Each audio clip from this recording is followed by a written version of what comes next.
بسم اللہ الرحمن الرحیم۔ السلام علیکم۔ بخاری وائس میں خوش آمدید۔ روایت ہے کہ حضرت علی امیر المومنین کا دستور تھا کہ آپ 2-3 دن بعد کوفہ سے باہر تشریف لے جاتے اور وہاں بیٹھ کر دریا کا نظارہ فرماتے۔ ایک روز کا ذکر ہے کہ آپ دریا کے نظارے میں مشغول تھے کہ آپ نے دور سے کشتی کو آتے دیکھا جس میں ایک جوان بیٹھا تھا۔ نوجوان کشتی سے اتر کر حضرت کی خدمت میں حاضر ہوا تو آپ اسے اپنے گھر لے گئے اور مہمان نوازی کا حق ادا کیا۔ بعد ازاں اس سے دریافت کیا کہ تم کہاں کے باشندے ہو اور کس شہر سے آنا ہوا ہے؟ جوان نے جواب دیا، میں یمن سے آیا ہوں۔ یمن میں 2 بادشاہ ہیں، ایک مسلمان اور دوسرا کافر۔ میں سبزی فروش ہوں۔ میری دکان کافر بادشاہ کے محل کے دروازے پر ہے۔ اس کی ایک لڑکی ہے جو بے حد حسین و جمیل اور خوبصورت ہے۔ ایک روز بناؤ سنگار کر کے حمام میں آئی۔ جب مجھے دکان پر بیٹھا دیکھا تو اپنا نقاب الٹ دیا۔ اس کا چہرہ دیکھ کر میں اس قدر دیوانہ ہو گیا کہ اس کی صورت دیکھے بغیر چین آتا۔ الغرض کہ میں ہر روز سبزی پہنچانے اس کے محل جاتا۔ آہستہ آہستہ محل کے دربان میرے اس حال کو تاڑ گئے اور مجھ پر محل آنے کی پابندی لگا دی گئی۔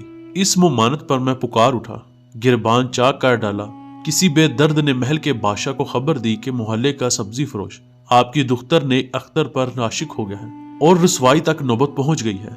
جب میری نوبت اس کے عشق میں لا علاج ہوئی تو ایک دن میں نے بادشاہ کے حضور میں اس لڑکی کی خواہش گاری کی۔ بادشاہ نے جب یہ سنا تو نہایت غصے میں آیا اور مجھے سولی پر چڑھانے کا حکم دیا۔ میرے لبوں پر بے اختیار دعا آئی۔ یہ دعا کارگر ثابت ہوئی اور بادشاہ کا پیادہ آیا اور کہا کہ سبزی فروش کو بادشاہ نے طلب کیا ہے۔ اس طرح میں بادشاہ کے حضور پیش ہوا۔ اس کا وزیر بڑا عاقل تھا۔ اس نے بادشاہ سے کہا کہ اسے معاف کر دے، میں اس کے ذمے ایسا کام لگاتا ہوں کہ پورا ہونا ناممکن ہو۔ وزیر مجھ سے مخاطب ہوا اور کہا کہ کیا تو شہزادی سے شادی کا خواہش مند ہے؟ میں نے عرض کیا، دل و جان سے خواہاں ہوں، اس کے لیے میں جان کی بازی بھی لگا سکتا ہوں۔ اس نے یہ شرط رکھی کہ تو علی ابن ابی طالب سے مقابلہ کر اور اس کا سر اتار لا۔ اگر تو نے یہ بات پوری کر دی تو بادشاہ تجھے دامادی کے شرف سے نوازے گا اور تجھے اس کی حکمرانی بھی عطا کی جائے گی۔ اے میرے مہربان میزبان، میں اس ملک میں اس گھر سے آیا ہوں تاکہ علی سے مقابلہ کروں اور اس کا سر بادشاہ کے حضور میں پیش کروں، مگر میں اجنبی ہوں، میں علی کو جانتا نہیں۔ تم میری رہنمائی کر اور مجھے علی کے پاس چھوڑا، تیری مہربانی ہوگی۔